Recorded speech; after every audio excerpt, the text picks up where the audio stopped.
దేవుని ఘనమైన నామమునకు స్తోత్రములు. ఈ వాగ్దానమును వింటున్న మీకందరికీ మన ప్రభువును ప్రియ రక్షకుడైన యేసుక్రీస్తు నామములో శుభములు, మా హృదయపూర్వకమైన వందనములు. ఈరోజు మీ కొరకైన దేవుని వాగ్దానము యెషయా గ్రంథము 51వ అధ్యాయము 16వ వచనము. నా చేతి నీడలో నిన్ను కప్పియున్నాను.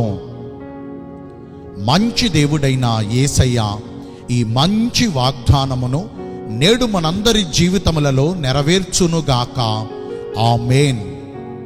ఈ వాగ్దానాన్ని మనము పరిశీలిస్తే మన ఆరాధ్య దైవమును సైన్యములకు అధిపతి అయిన యెహోవా దయాదాక్షిణ్య పూర్ణుడు.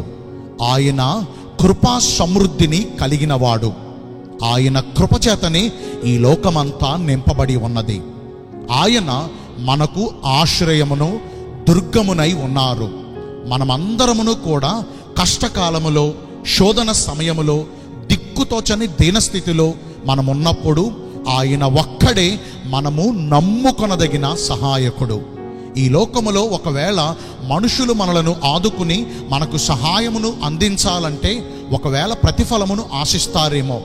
మనుషుల సహాయాలలో స్వార్థమును ఆశిస్తూ సహాయాలు అందిస్తారేమో. కానీ మన దేవుడైన యేసయ్య నిస్వార్థంగా మనందరినీ ప్రేమించి మనము దీనస్థితిలో ఉన్నప్పుడు మనకు సహాయాలను అందించగలిగిన సర్వలోక సృష్టికర్త. ఆయన చేతులు మనలను బలపరుస్తూ ఉన్నాయి.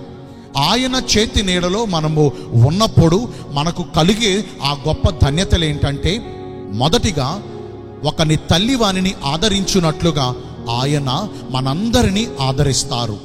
సమస్యల చేత నలుగొట్టబడి కష్టకాలములో మనముండి కడు దీనస్థితిలో దిక్కుతోచని పరిస్థితుల మధ్యన నలిగిపోతూ ఆయనను ఆశ్రయించి ఆయన చెంతకు మనము వచ్చినప్పుడు ఆయన మనలను చేర్చుకుని ఎంత మాత్రమును మనలను త్రోసివేయక నిత్యమైన కృపను మన ఎడల చూపించి, ఒక తల్లి తన బిడ్డను ఎలాగైతే ఆదరిస్తారో, ఒక తల్లి ప్రేమ తన బిడ్డపై ఎలాగున కుమ్మరిస్తారో అంతకంటే మిన్నగానే మనందరినీ ప్రేమించిన మన పరలోకపు తండ్రి అయిన దేవుడు మనలను ఆదరించి మన ప్రతి బాష్ప బిందువును తుడిచివేసి మన కన్నుల కన్నీటిని నాట్యముగాను సంతోషముగాను మార్చగలిగిన సమర్థుడు.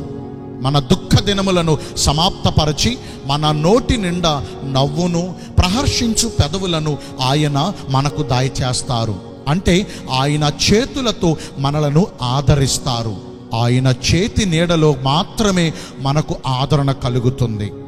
రెండవదిగా, ఆయన తన గుప్పిలిని, తన చేతిని విప్పి ప్రతి జీవి కోరికను తృప్తిపరుస్తారు. అంటే ఆయన చేతిలో తృప్తికరమైన జీవితం ఉంది.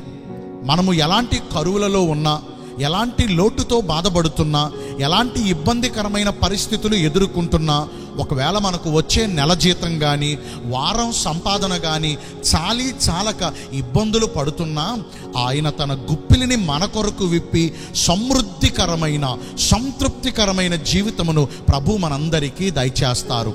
ఆయన గుప్పిలిలో సమృద్ధి ఉంది. మూడవదిగా, ఆయన తన రెక్కల మాటున మనలను భద్రపరిచి ఆయన హస్తములతో మనలను కప్పి మనకు నిత్యము క్షేమస్థితిని దయచేస్తారు. భక్తుడైన దావీదు అంటాడు కదా, యెహోవా నాకు కాపరిగా ఉన్నంత కాలము నేను ఎలాంటి ప్రతికూల పరిస్థితులలోనికి వెళ్ళిపోయినా నాకు ఏ అపాయము కలుగదు. ఎందుకంటే నా దేవుని యొక్క దుడ్డుకర్ర, నా దేవుని యొక్క దండము నన్ను ఆదరిస్తూ నేను బ్రతుకునంత కాలము కృపాక్షేమములతో నా దేవుడు నన్ను నడిపిస్తున్నాడు అని. 91వ కీర్తన మొదటి చరణము నుంచి మనము వాగ్దానాలను పరిశీలిస్తే, మహోన్నతుని చాటున నివసించువారే సర్వశక్తుని నీడను విశ్రమించువారు అని. అంటే ఆయన చాటుకు వస్తే, ఆయన చేతులతో మనలను కప్పగలిగితే, ఆయన చేతి నీడలో మనము ఉన్నట్లయితే ఆయన మనకు ఆశ్రయంగా ఉంటారు. వేటగాని ఊరిలో నుండి తప్పిస్తారు. నాశనకరమైన తెగులు బారిన మనం పడకుండా కాపాడతారు. విరోధి అయిన అపవాది యొక్క అగ్ని బాణముల నుంచి మనలను భద్రపరుస్తారు. ఏ దుష్టుని ఆలోచన మనపై పని చేయకుండా మనలను, మన కుటుంబమును, మనకు కలిగిన సమస్తము చుట్టూ ఆయన కంచె వేసి మనము జీవించునంత కాలం క్షేమస్థితిని, భద్రతను మనకు దేవుడు కలుగజేస్తారు. ఆయన రెక్కల నీడలోనే మనకు భద్రత, క్షేమస్థితి కలుగుతాయి.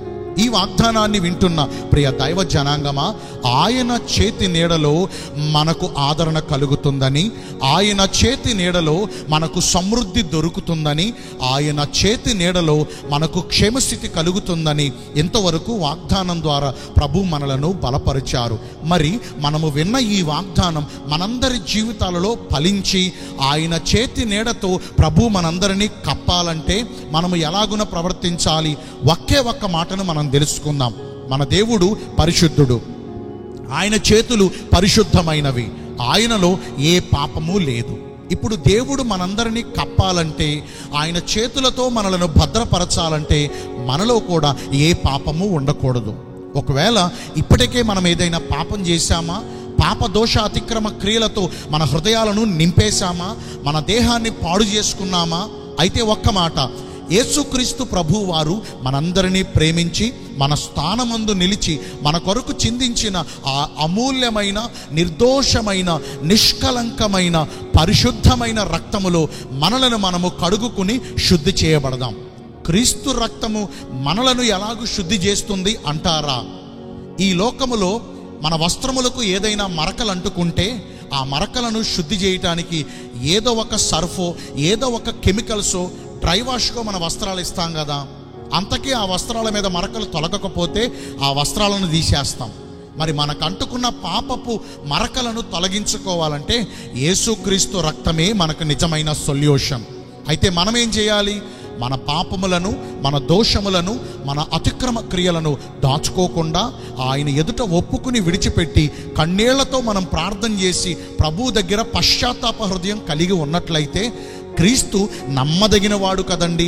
మన పాపముల నుండి, మన దోష అతిక్రమ క్రియల నుండి మనలను శుద్ధులుగా చేసి నీతిమంతులుగా తీర్పు తీరుస్తారు. ఎవరైతే పరిశుద్ధమైన హృదయాన్ని కలిగి నీతి ప్రవర్తన కలిగి నడుచుకుంటారో అట్టి వారందరినీ ఆయన రెక్కల మాటున భద్రపరిచి ఆయన చేతి నీడలో కప్పుతారు. నేను మీ కొరకు ఒక చిన్న ప్రార్థన చేస్తాను. పరిశుద్ధుడును ప్రేమ కలిగిన మా ప్రియ పరలోకపు తండ్రివైన దేవా, మీ కృప కలిగిన బంగారు ఘన నామమును బట్టి నిండు మనసుతో కోట్ల కొలదిగా మీకు మా కృతజ్ఞత, స్తుతులు, స్తోత్రములు, వందనాలు చెల్లిస్తున్నాము. మీ చేతి నీడలో మమ్మను కప్పి ఉన్నానని ఈరోజు వాగ్దానము ద్వారా మమ్మను ఎంతో బలపరిచారు. మీ చిత్తానుసారంగా ప్రవర్తించి ఈ వాగ్దాన ఫలమును పొందుకునే కృపను నేడు మాకందరికీ దయచేయండి. ఈ రోజున ఎందరైతే పుట్టిన రోజులను, వివాహ దినములను, ఇతరమైన శుభకార్యములను జరిగించుకుంటున్నారో వారందరికీ మెండైన దీవెనలు కుమ్మరించమని, మీ రాకడ కొరకు మమ్మను సిద్ధపరచమని యేసుక్రీస్తు ప్రశస్త నామమున ప్రార్థించి వేడుకొనుచున్నాము మా ప్రియ పరలోకపు తండ్రి. ఆమేన్. May God bless you all. Thank you.